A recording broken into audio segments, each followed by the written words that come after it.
नमस्कार मित्रांनो, स्वागत आहे तुमचं आपल्या कृषी अपडेट यूट्यूब चॅनलवरती।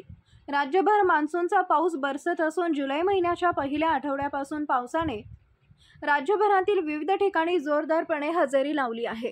तर आज 13 जुलैला राज्यभरातील विविध ठिकाणी पावसाचे प्रमाण कसे असेल या संदर्भात हवामान विभागाने दिलेली माहिती पाहण्यापूर्वी आपल्या कृषी अपडेट यूट्यूब चॅनलला सबस्क्राइब करून शेजारील बेल आयकॉन प्रेस करा।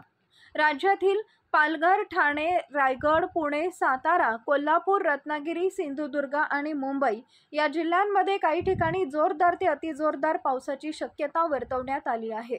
त्याचबरोबर मध्य महाराष्ट्रातील नाशिक आणि विदर्भातील अमरावती, यवतमाळ, वर्धा, नागपूर, चंद्रपूर, गोंदिया, गडचिरोली, भंडारा या जिल्ह्यांमध्ये विजांच्या कडकडाटासह पावसाची शक्यता वर्तवण्यात आली आहे।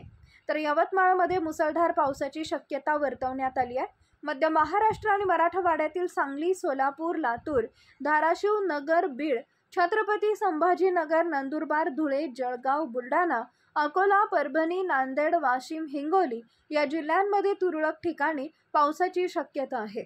तर नगर जिल्ह्यामध्ये जोरदार पावसाची शक्यता वर्तवण्यात आली आहे।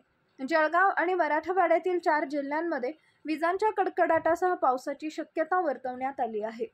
यापुढील हवामान अंदाज पाहण्यासाठी आपल्या कृषी अपडेट यूट्यूब चॅनलला सबस्क्राइब करा। धन्यवाद।